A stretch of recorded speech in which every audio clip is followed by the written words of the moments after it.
You've got thoughts that gotta come out, but maybe no one wants to hear them. Or maybe no one should hear them. Listen for this. So, a year ago today, I started writing in a journal. Check this out. We got July 1st, 2020. So, a year ago, I picked up the habit of writing in a journal. It started very small, with just 7 minutes a day, and seeing how much I could actually write in that short amount of time. Over the year, though, check this out. I started writing a lot more and getting those thoughts out, getting those feelings, getting ideas, getting the dreams and aspirations, but also frustrations and things that I think should be shared, but at the same time, I don't want to share them. And here's why.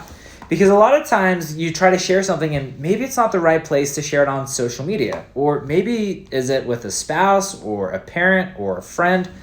And oftentimes it's really just gathering your thoughts.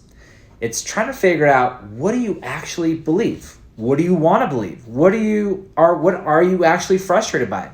And no one actually has to hear it, but it's got to come out. So by journaling it, it's a safe space for you to be able to take your ideas and practice the habit of writing. Now, some days there's nothing to write about, but you still practice the habit of writing. And it's not like I was perfect with it. There's only 110 entries over the last 365 days, which means that's like 1/3. But of the time that I've written, there are many days that I didn't know that I needed to release a certain feeling or emotion and put it from thought to pen to paper. And because you can't write as fast as you think, it has to funnel your ideas, your thoughts into whatever you're writing for that day and just letting it free flow. Now, I'm not planning on publishing this or releasing it to the public or handing this out from people like person to person. So it's really because there's so much to take down and to put somewhere.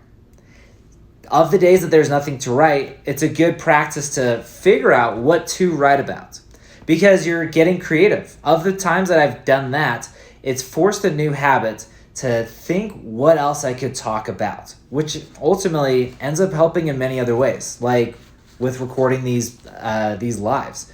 What do you talk about every single day? Often that becomes a new form of a creative muscle that you're practicing. So with this journaling, I'm really appreciative of taking the time to get ideas out and get thoughts out that I wouldn't want to share with other people. Not because there's anything to hide, it's because it becomes more sacred that way. And so if you've ever considered the habit of writing, just try starting small. Try with like 5 minutes a day and seeing if you can just do that. Because ultimately what's going to end up happening is you build this new habit of writing, getting your thoughts out from head to paper, and seeing what else you could talk about, and then practicing that as much as you can.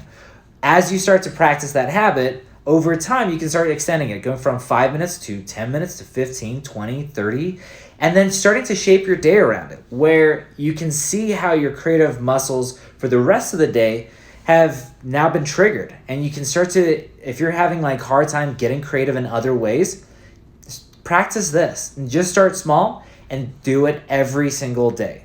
Like I said, I didn't do it every single day, but oftentimes of the times that I did, and now I'm like hypocritical, right? Contradicting myself. It's the days that I miss it, I recognize it. And I recognize of the times that I miss it that I'm not creative and that it does feel like something's off. It feels like I'm missing a part of me because I haven't been able to practice that same habit. So this is me saying for the next 365 days, I'm going to go back to practicing the habit, even if it's for 5 minutes a day. So that's my life for the day, guys. Peace out. Bye.